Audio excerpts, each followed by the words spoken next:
Hello everyone and welcome to all NPC classes. Friends, as you know, Sales of Goods Act की एक series हमारे channel पर run कर रही है और उसी सीरीज में हमारा नेक्स्ट टॉपिक है contract of sale. Contract of sale topic को विद केस लॉज और क्या क्या क्वेश्चन एनटीए आपके इस टॉपिक से पूछ सकती है वो सभी आज हम डिटेल्ड में डिस्कस करेंगे। So friends, before start our video, if you are new at our channel then subscribe our channel so that you get latest notifications and updates from our channel। Contract of sale, contract of sale में जैसा कि word attach है contract, तो contract of sale के लिए first of all contract के सभी essential elements like contract should be an agreement और अ कॉन्ट्रैक्ट के लिए एक वैलिड कंसिडरेशन होना चाहिए और कॉन्ट्रैक्ट इन्फोर्सिबल बाय लॉ होना चाहिए। एग्रीमेंट इन्फोर्सिबल बाय लॉ होगा तभी वो कॉन्ट्रैक्ट में ट्रांसफर होगा, वो सभी ज़रूरी हैं। कॉन्ट्रैक्ट ऑफ सेल में आपकी तीन चीज़ें इंपॉर्टेंट हैं friends. First of all, contract of sale का बेस क्या है? वो है मूवेबल गुड्स और सेलर एग्री है ट्रांसफर करने के लिए property in goods to the buyer in terms of in exchange of certain prices, उसी को बोलते हैं हम कॉन्ट्रैक्ट ऑफ सेल। तो देखिए फ्रेंड्स, यहाँ पर कॉन्ट्रैक्ट ऑफ सेल आपका टू टाइप से हो सकता है। First absolute, second is conditional. जहां पर कॉन्ट्रैक्ट ऑफ सेल एक कंडीशन के फुलफिल होने के बाद कंप्लीट होगा वहां पर आपका कॉन्ट्रैक्ट ऑफ सेल कंडीशनल होगा।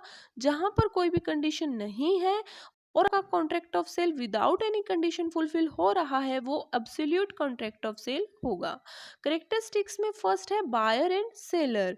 बायर एंड सेलर की जो करेक्टरिस्टिक्स है वो क्या बोलती है कि किसी भी कॉन्ट्रैक्ट के लिए टू पार्टीज मिनिमम इसेंशियल है और कॉन्ट्रैक्ट ऑफ सेल के लिए बायर एंड सेलर होने चाहिए because obviously a person can not buy something from himself.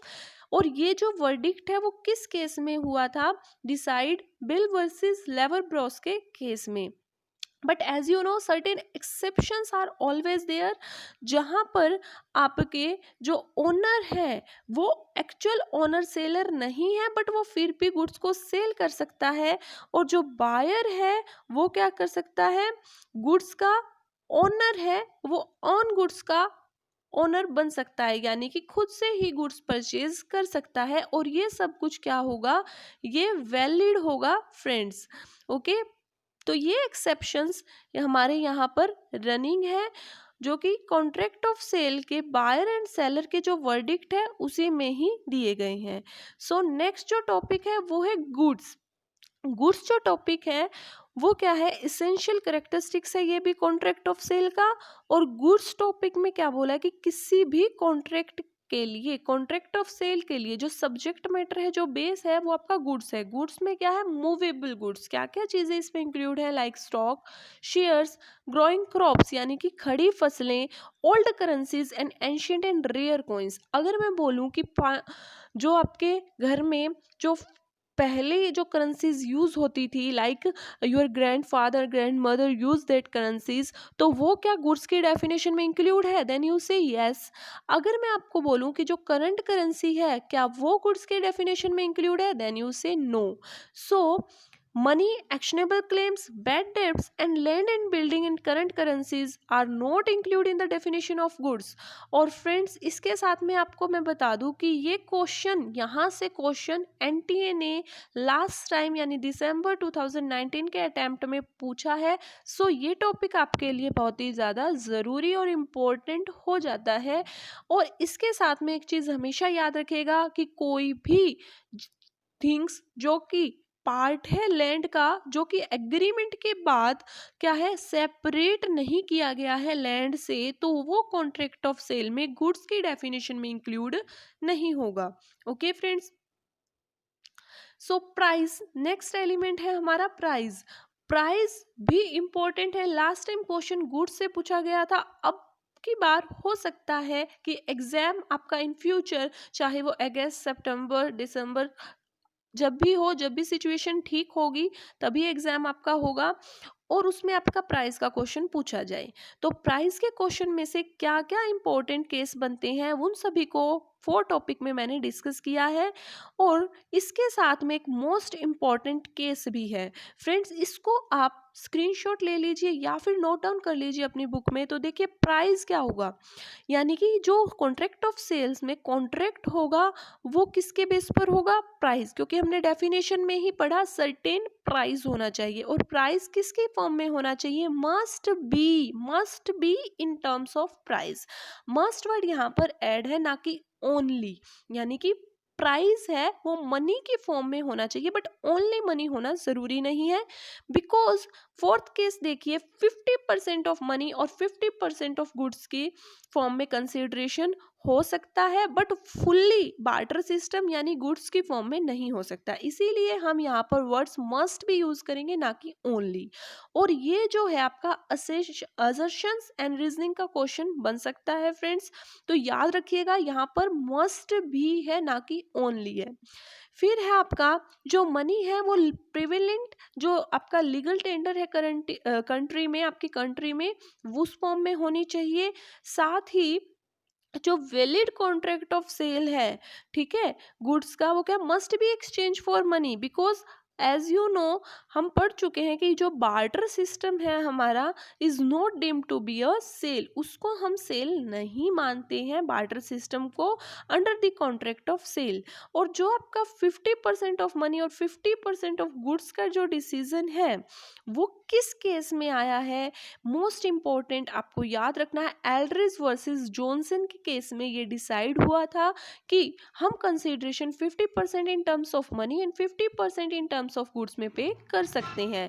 साथ ही एक इम्पॉर्टेंट है एलिमेंट कि ये भी आपका असर्शन रीजनिंग का क्वेश्चन हो सकता है कि जो प्राइस है वो क्या इसेंशियल है कि इमीडिएटली पे किया जाए बायर के द्वारा, no, it is not essential that buyer pay price immediately. Contract और जो जितनी भी टर्म्स एंड कंडीशंस हैं वो डिसाइड हो जाएंगी, ओनरशिप भी ट्रांसफर हो जाएगी एट द टाइम। बट हो सकता है कि जो हमारा बायर है वो ये बोले कि आज मेरे पास पैसा नहीं है, इन फ्यूचर मैं आपको ये जो मनी है जो डिसाइडेड है जो सर्टेन कर ली है आपने eight the time of contract वो पे करूं, तो ये आपका वैलिड होगा फ्रेंड्स।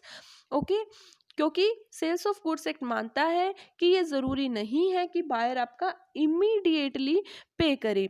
नेक्स्ट है आपका इसी फॉर्म में हमारा जो नेक्स्ट कॉन्सेप्ट है वो है transfer of ownership. Transfer of ownership क्या बोलता है friends, at the time of contract और it can be at a future date. जो ओनरशिप है वो कॉन्ट्रैक्ट करते वक्त और इन फ्यूचर दोनों ही टाइम में ट्रांसफर हो सकती है। और ये आप मुझे कमेंट बॉक्स में रिप्लाई करेंगे कि eight the time of contract है वो सेल होगा या एओएस यानी एग्रीमेंट ऑफ सेल या एग्रीमेंट टू सेल होगा, या एट द फ्यूचर डेट है वो एग्रीमेंट टू सेल या फिर सेल होगा। मीन्स ये जो दोनों टर्म्स हैं वो आपको मुझे कमेंट बॉक्स में बताना है। बिकॉज ये मैं मेरी जो प्रीवियस जो हमारा लेक्चर था या वीडियो थी उसमें मैंने sale versus contract, sale versus agreement to sale का जो टॉपिक है पूरा डिफरेंस है 8 पॉइंट हमने फुली एग्जाम्पल के साथ में डिस्कस किए थे। सो अगर आपने हमारी वो वीडियो नहीं देखी है देन आप उसे हमारे चैनल में वीडियोस में जाकर देख सकते हैं। फिर है elements of a valid contract. Valid contract के लिए एलिमेंट्स क्या होंगे, most important implied word friends, यहाँ से आपका क्वेश्चन है वो इम्प्लाइड गारंटी का पूछा गया था 2019 का, जो जून 2019 का अटेम्प्ट है उसमें। बट आपको इम्प्लाइड और एक्सप्रेस वर्ड को अच्छे से याद रखना होगा। एक्सप्रेस क्या होता है कि जो कॉन्ट्रैक्ट है जो एलिमेंट्स हैं वो सभी डायरेक्टली एक्सप्रेस कर दिए गए हैं, ठीक है, तो वो बोलते हैं हम एक्सप्रेस्ड कॉन्ट्रैक्ट है। बट अगर जो एलिमेंट है कॉन्ट्रैक्ट ऑफ सेल के, ठीक है, ऑल वैलिड जो एलिमेंट्स हैं कॉन्ट्रैक्ट ऑफ सेल के वो अगर इम्प्लाइड यानी कि कुछ उसमें जो एलिमेंट्स हैं वो क्या है, इम्प्लाइड है, अंडरस्टूड है, डायरेक्टली स्टेट नहीं किए गए हैं बट वो क्या है, अंडरस्टूड है। तो जैसे कि वॉशिंग मशीन अगर मैं परचेज कर रही हूँ तो ये अंडरस्टूड है कि वो जो वॉशिंग मशीन है वो जो गुड्स की क्वालिटी है वो इस टाइप की होनी चाहिए कि जो मेरे क्लॉथ हैं वो इजीली वॉश हो जाएं, ठीक है। अगर उस वॉशिंग मशीन में ये जो फीचर है वो नहीं काम कर रहा, मीन्स अगर उसका जो ड्रायर है वो ओनली वर्क कर रहा है बट जो उसमें क्लॉथ है वो इजीली वॉश नहीं हो पा रहे हैं, देन वो आपका जो कॉन्ट्रैक्ट ऑफ सेल है वो आपका ब्रीच हो सकता है, या जो बायर है वो क्लेम कर सकता है अपने गुड्स के प्राइस के लिए, या फिर वारंटी एंड गारंटी की डिमांड इन फर्दर एक्शन जो भी हो वो टेकन लेगा। बिकॉज इम्प्लाइड का मतलब क्या है कि जो चीज अंडरस्टूड हो, ठीक है। तो यहाँ पर आपका एक मोस्ट इंपॉर्टेंट जो ला है, let the buyer be aware caveat emptor है वो एप्लीकेबल नहीं होगा, क्योंकि देखिए यहाँ पर बायर की कोई भी गलती नहीं है। वॉशिंग मशीन मैंने मांगी और वॉशिंग मशीन सेलर ने मुझे पैक दी है, तो ये अंडरस्टूड है कि वो क्लॉथ वॉश करने के लिए ली जा रही है, ठीक है, किसी और पर्पज से नहीं ली जा रही। तो ये अंडरस्टूड है, ये सेलर को समझना चाहिए कि वो जो जिस वर्क के लिए ली जा रही है वो वर्क अपना वो करे, ठीक है। तो यहाँ पर आपका कैविट एम्प्टर है वो एप्लीकेबल नहीं होगा। Okay friends, so that's all for today. Thank you so much for watching our video. Please like, share and subscribe our channel PC Classes. In future, we taken most important concept of paper 1 teaching aptitude with tricks and all questions of 2019 attempt, and also join our Telegram channel where you get all PDFs, material, notes, etc. Thank you so much.